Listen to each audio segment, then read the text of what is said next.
di tengah-tengah kita, lebih utama dari segala sesuatu. Penghargaan yang utuh. Janganlah kiranya kasih dan setia meninggalkan engkau. Kalungkanlah itu pada lehermu, tuliskanlah itu pada loh hatimu, maka engkau akan mendapat kasih dan penghargaan dalam pandangan Allah dan manusia. Amsal 3 ayat 3-4. Sahabat Iktus yang dikasihi Tuhan, mendapat penghargaan menjadi cita-cita banyak orang dalam menjalani hidup. Segala upaya dilakukan agar memperoleh penghargaan di berbagai bidang, dalam pendidikan, pekerjaan, pelayanan, bahkan juga di tengah kehidupan berkeluarga. Namun penghargaan dari siapa yang dikejar? Apa artinya jika seorang mendapat penghargaan dari manusia namun tidak dari Allah? Penulis kitab Amsal adalah Raja Salomo, seorang yang penuh hikmat. Sebelum dan sesudah dia, tidak ada seorang pun yang melebihi hikmatnya. Salomo menjelaskan tentang tujuan hidup tertinggi kita adalah memperoleh penghargaan dari Allah, dan seseorang yang telah mendapat penghargaan dari Allah pasti juga dihargai oleh manusia. Beberapa hal ini menjelaskan tentang bagaimana cara seseorang beroleh penghargaan yang utuh dari Allah dan manusia. 1. Larangan. Janganlah kiranya kasih dan setia meninggalkan engkau. Kasih dan setia yang dimaksud adalah kasih Allah yang dinyatakan dalam janjinya dan kesetiaan Allah dalam memenuhi janjinya. Janganlah kehilangan kedua hal itu, melainkan hiduplah dengannya dan peliharalah demi kepentingan kita. Janganlah melupakan kedua hal itu, tetapi hiduplah dengannya, maka kita akan menerima penghiburan darinya.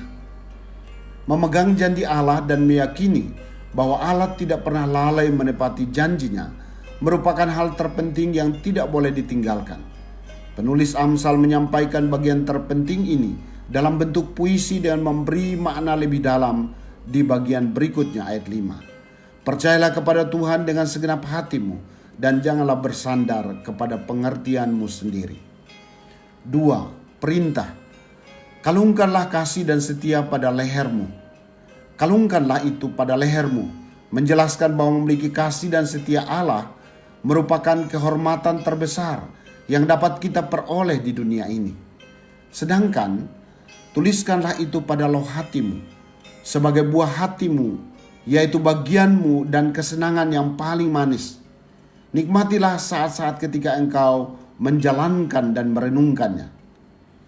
Hal itu dapat berarti bahwa kasih dan setia Allah terwujud dalam kehidupan melalui kesalehan, ketulusan, kemurahan hati terhadap sesama manusia, dan kesetiaan terhadap Allah.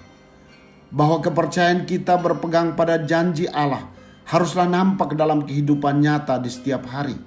Sebagaimana pada bagian sebelumnya, bagian ini pun ditegaskan kembali dalam ayat selanjutnya. Akuilah dia dalam segala lakumu, ayat 6. 3. Janji. Maka engkau akan mendapat kasih dan penghargaan dalam pandangan Allah dan manusia. Orang benar mencari kasih Allah sebagai hal yang utama dan selalu menginginkan penerimaan Tuhan sebagai kehormatan baginya. Oleh sebab itu, ia akan mendapatkan kasih itu disertai dengan penghargaan. Bahkan, ia mendapat pengakuan dari Allah sebagai salah satu dari orang berhikmat dan akan dipuji Allah sebagai orang yang berakal budi.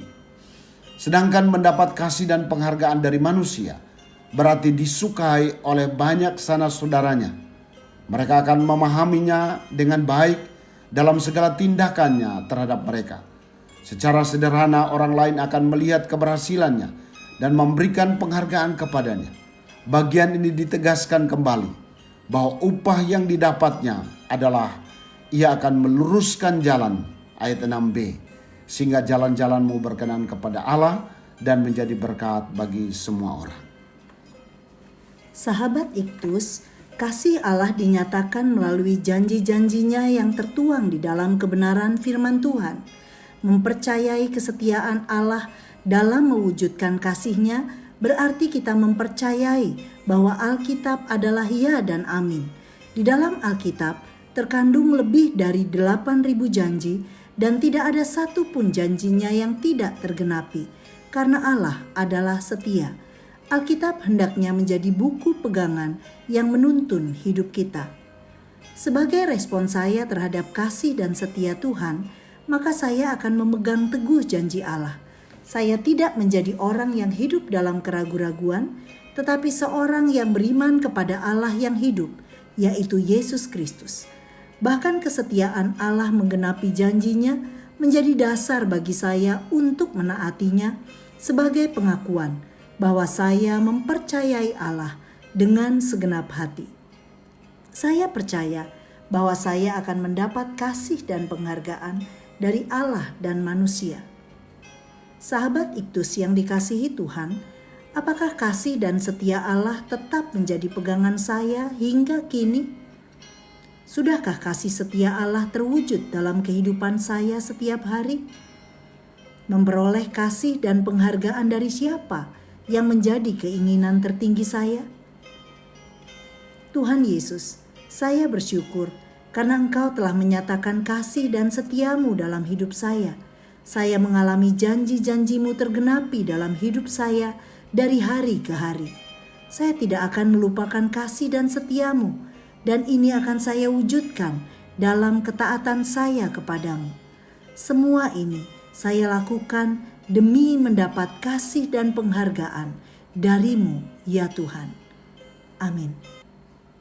Bila seorang menyukai kasih dan kesetiaan, maka ia disukai di hadapan Allah dan manusia. Kristus ada di tengah-tengah kita, lebih utama dari segala sesuatu. Kristuslah yang harus ku beritakan hingga datangmu